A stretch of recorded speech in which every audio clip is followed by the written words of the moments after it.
doctora, este tema se llevó a la mesa de discusión, a la mesa de producción de Solo para Mujeres y a instancia de nuestro productor. Sí, eso le decía. Yo conversaba con la doctora en el día de ayer porque ella le llamaba la atención que no fuera la candidiasis que todo el mundo conoce. Y me decía, ¿pero por qué esta? ¿Por qué este tipo? Yo le decía, bueno, porque la otra es más conocida por hombres y mujeres, pero la gente no sabe que hay otra cara de la candidiasis que no se conoce. Es más conocida, sino que suponíamos que era la única. Exactamente. Por eso trajimos este tema el día de hoy, para que las oyentas y los oyentes conozcan de qué estamos hablando. Pues explíquenos, doctora, por favor.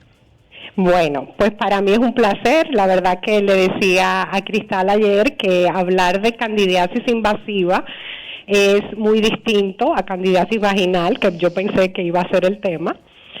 Cándida puede encontrarse no solamente a nivel de vagina, a nivel de pañalitis, puede producir enfermedad a nivel de la mucosa oral, a nivel digestivo, y se da la candidiasis invasiva justamente cuando la cándida es un hongo, vamos a empezar diciendo eso, que vive habitualmente en el tubo digestivo y en la vagina. Produce enfermedad más bien cuando se rompe el equilibrio cuando la molestamos, y esto puede producirse porque utilicemos muchos antibióticos, porque estemos recibiendo quimioterapia, corticosteroides, neutropénicos o en los extremos de la vida. Es muy frecuente en los prematuros o los ancianos. Ahora también se ha relacionado mucho con COVID. Puede ser también por el uso de dispositivos como vías centrales, ventilación mecánica. Esos pacientes que reciben heridas de fuego, por ejemplo, o penetrantes a nivel abdominal. Los pacientes que van a diálisis, que se le coloca en intensivo muchos días en antibióticos, reciben nutrición parenteral. Estos son los grupos más frecuentes. Cuando ocurre, los pacientes tienen una mortalidad en las series de América Latina hasta de un 40%, más de 40% de las personas que desarrollan, sí. Y es la cuarta causa de bacteremia a nivel de lo que son los intensivos. Entonces, porque mire, doctora, una sí escucha con frecuencia que yo le puedo hablar un poco de la situación de salud de mi mamá. Mi mamá estaba en un momento en intensivo y mi hermana decía que yo quiero que la saquen de ahí. O sea, yo quiero que la saquen de intensivo y mi hermana es médico y yo le decía, pero ¿y por qué? Cuando se supone que debe estar más cuidada, me dice, no. Es que los intensivos son una zona de gran exposición.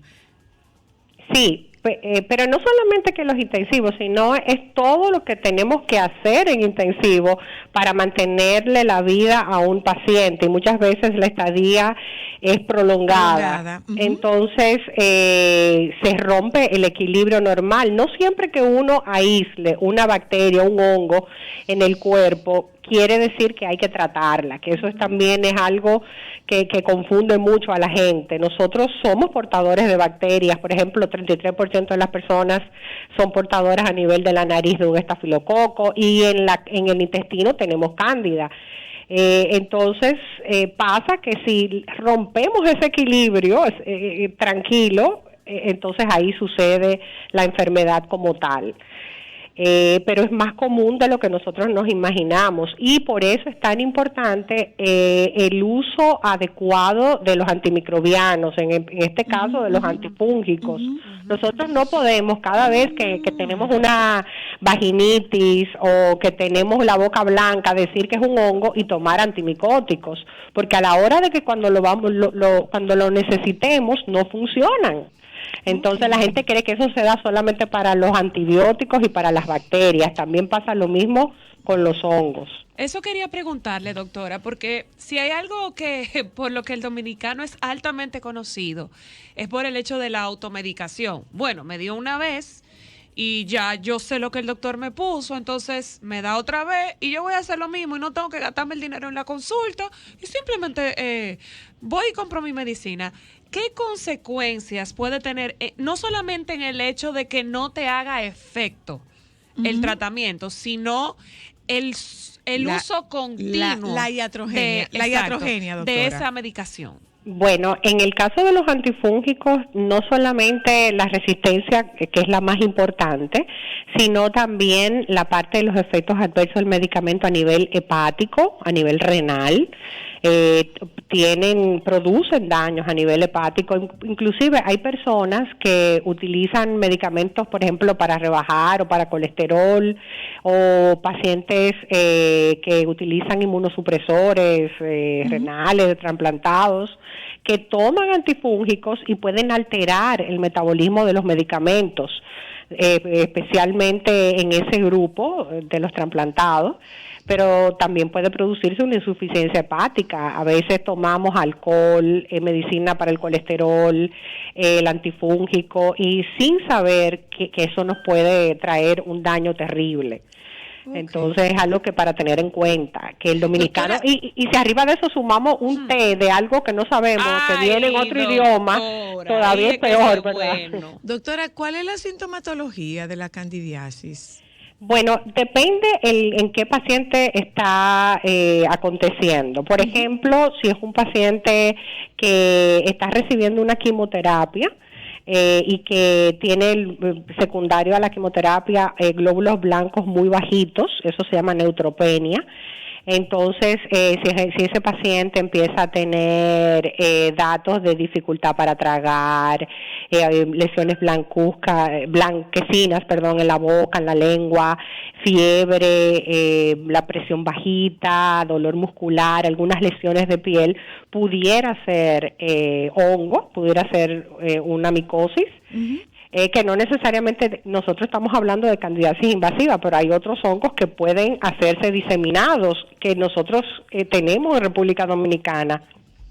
Por ejemplo, la histoplasmosis, que no había, apenas en el 2015 empezaron a describirse los primeros casos. Supuestamente 2 países no se había descrito histoplasmosis, en la isla española y en Chile. Y sucedió que unos trabajadores entraron a limpiar una presa, cerca de la presa de Tavera, unos túneles, y ahí fue el primer brote de histoplasmosis. Tenemos aspergillosis, que es otro hongo que no es necesariamente, que también produce una enfermedad invasiva y que también se ha relacionado ahora con la COVID. Pero también otro síntoma, por ejemplo, de candidiasis pudiera ser ese paciente que está en intensivo, que tiene una fiebre que no cede al uso de antibióticos, que le perforaron el intestino, que está sometido a nutrición parenteral, a vías centrales, ventilador. Ahí en ese paciente también pudiera pensarse. Doctora, ¿qué es, para el que lo desconoce, la alimentación parenteral y la vía central?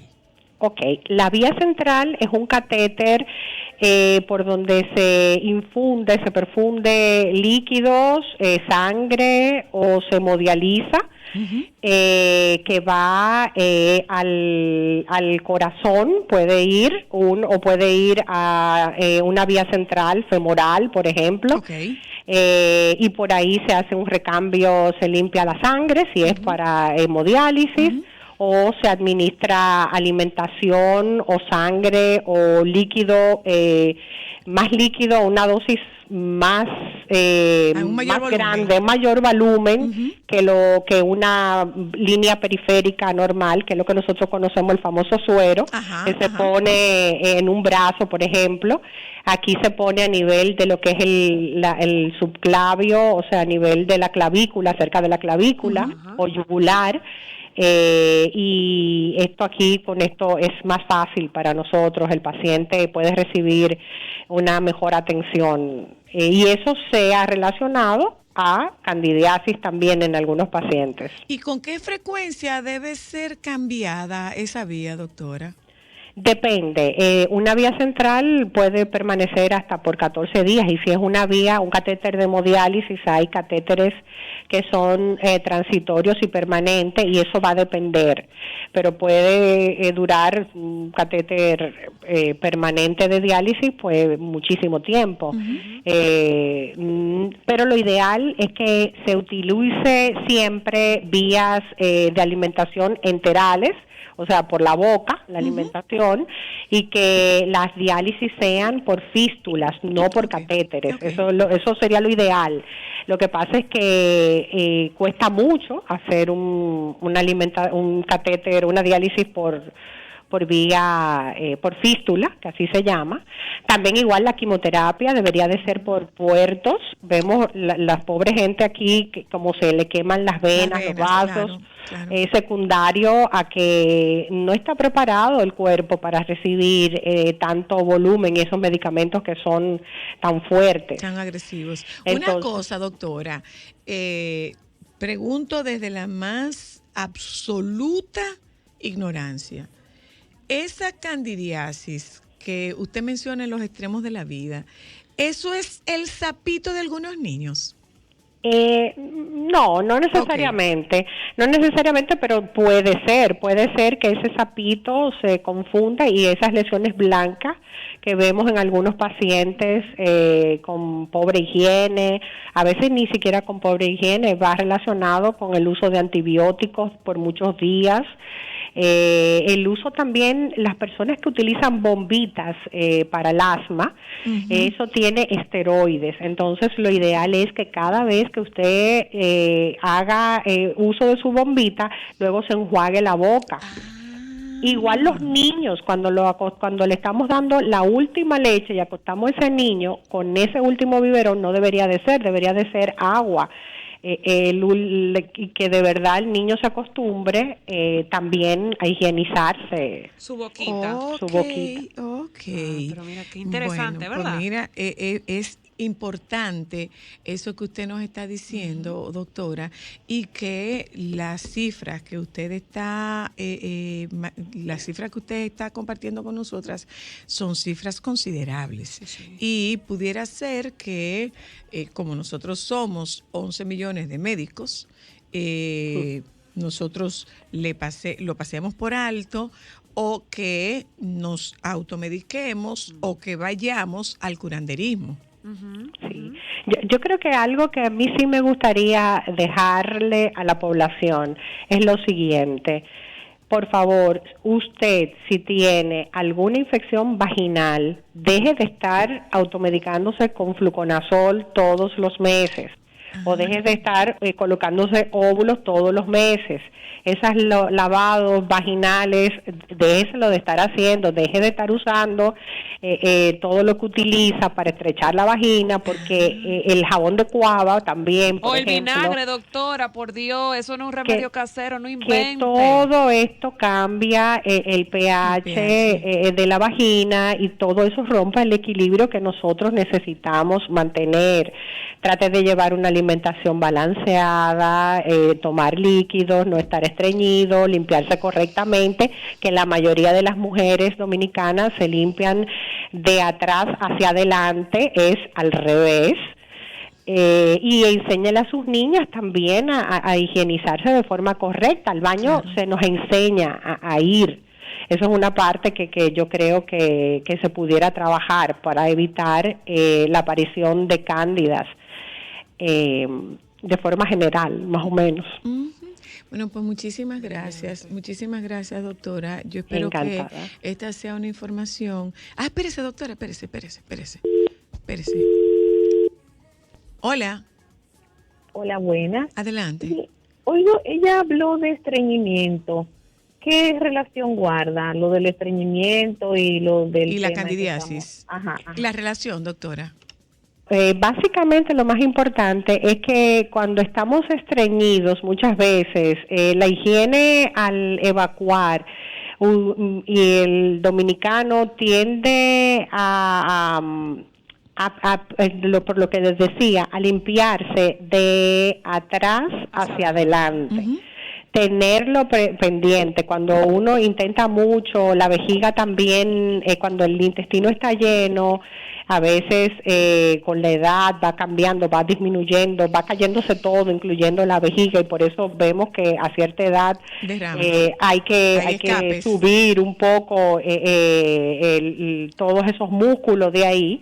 Entonces, si está estreñido y usted todavía también tiene ya problemas propios de la edad, el estreñimiento no ayuda, mueve, cambia la anatomía un poquito. Entonces esa parte es importante para tener, no tener infección de vía urinaria, no tener vaginosis, no estar estreñida. El estreñimiento no ayuda para nada, en parte por eso, pero hay más razones, pero en parte la principal es por eso. Ok, voy con más llamadas, doctora. Buenas. Buenas noches. Adelante. Sí, la doctora estaba hablando sobre el jabón de guava, pero ella fue interrumpida. Me gustaría que hablaras un poco sobre eso. No, ella no fue interrumpida. Ella estaba diciendo que no use, que antes de despedirse, pero bueno, doctora, repita eso, por favor. El jabón de guava cambia el pH de la vagina. Nosotros necesitamos un pH específico en cada edad y para cada etapa de la vida. Las niñas, las mujeres después de la menopausia tienen más o menos el mismo pH, pero las mujeres en edad fértil sube un poquito en la parte cuando uno es fértil el pH, pero si uno utiliza el jabón de guava que tiene potasa, que tiene los ingredientes que tiene, le cambia el pH, y si cambia el pH pues predispone a infección, por supuesto. También, no solamente el jabón de guava. Usted habló de los óvulos. Óvulos, jabones de olores, duchas vaginales, alumbre, que el dominicano de pueblo lo utiliza. Es importante, y por la hora no voy a decir otras cosas, pero hay otras cosas que utilizamos que deberían de lavarse, higienizarse adecuadamente y no guardarlo en gaveta para que los hijos no vean. Doctora, lo podemos decir tranquilamente, los juguetes sexuales. Exacto. Eso no pasa nada, sí, pero es importante saber que hay que higienizarlos. ¿Y cuál es la manera correcta de higienizarlos? Si es con algún producto específico, si es con cualquier producto, ¿cuál es la mejor manera de higienizarlos? ¿El alcohol sirve para higienizarlos? No, el alcohol no debe de utilizarse porque puede irritar, si no se seca, sobre todo si uno no espera que se seque, puede también irritar la vagina, entonces tiene que tenerlo pendiente. Ok. Voy a otra llamada, doctora. Buenas. Hello. Buenas. Dígame. Oiga, dígamelo. Yo he sido de los hombres que, mi compañera, la que he tenido, yo le he ido mis cosmopolitas, mis vanidades, porque tratando de comprender un poco y sobrevivir en el sentido de la tolerancia con la compañera, que no digo nunca mi mujer, sino la compañera. Y yo he tenido por costumbre visitarlas al médico. Yo tengo una relación ya de 1 año y medio, y yo digo, tendré que respetar su forma, porque a ella no le gusta que yo le acompañe al médico, pero cuando viene con la receta a mis manos para que se la compre, yo hasta le comento y le pregunto, y es muy cerrada. ¿Estoy haciendo mal o debo dejarle su espacio?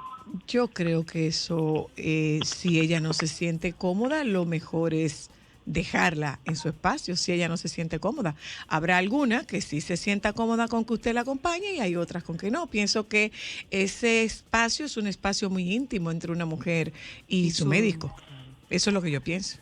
O sea, que si ella le dice que no se siente a gusto, pues hay que respetar que no se siente a gusto. No, ella no da explicación, ella simplemente dice que no, que en su casa no le enseñaron a hacer así ni nada. Entonces yo creo que lo mejor es respetar ese espacio de ella. Hola. Bueno, doctora, ¿algo más antes de despedirnos? Sí, me gustaría decir a las personas diabéticas que deben de tener un buen control de su glicemia, porque también cuando tenemos problemas hormonales, problemas de hiperglicemia, puede haber infección más frecuentemente. Entonces, para nosotros y para nuestras parejas, también un buen control metabólico es importante para prevenir las infecciones por cándidas.